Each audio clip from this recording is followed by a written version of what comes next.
Do I still think the Super Hornet is going to be the go-to cast option for the United States? Absolutely.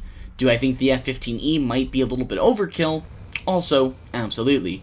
Before we dive into this video, I need you guys to hit that like button and subscribe. Only 9% of you guys are currently subscribed, and I know for a freaking fact we can do way better than that. So, one of the go-to options, or one of the go-to, I guess, tactics with modern fighters to target, enemy tank systems is to kind of just go to space and then just lob in as many bombs and missiles as you can, and that's something that we saw a lot of people doing with the Spice 250.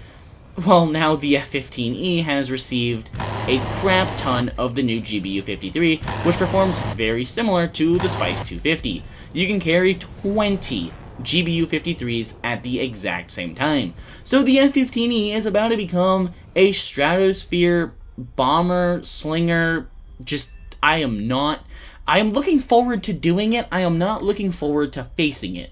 Because if you have a smart F-15E player that can get incredibly high and then just top down with no enemy SAM systems knowing, you're going to see, like, the entire team wiped out.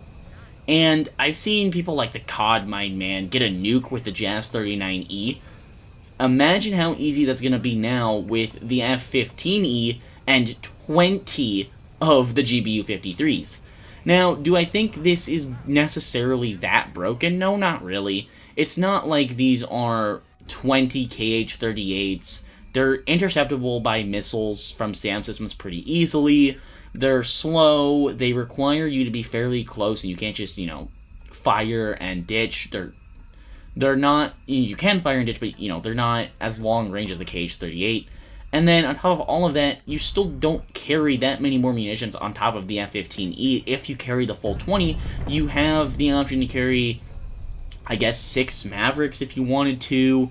You could carry your 4 air-to-air missiles. You could throw on the AGM-130s, GBU-24s. This isn't necessarily that broken, in my opinion.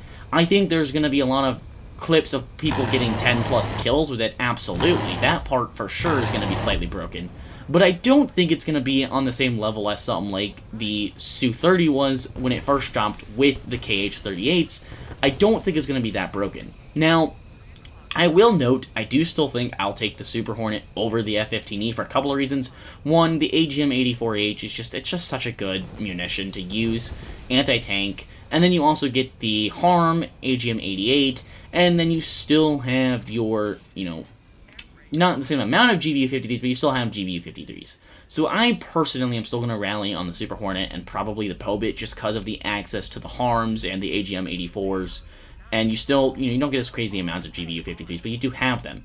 I will note, I will also still be bringing an F-15E for times that I know there's not as many SAM systems played currently, or if I know there's other aircraft up and I want a heavy-hitting cast platform where there's other planes distracting, the SAM systems that I'm engaging, or as I engage the whole team, because top down, the GBU-53 is almost a guaranteed kill, is what it kind of feels like on the dev server. Obviously, everything's subject to change, loadout's not finalized, but the F-15E, it might become one of the more potent task vehicles just because of the addition of 20 GBU-53s.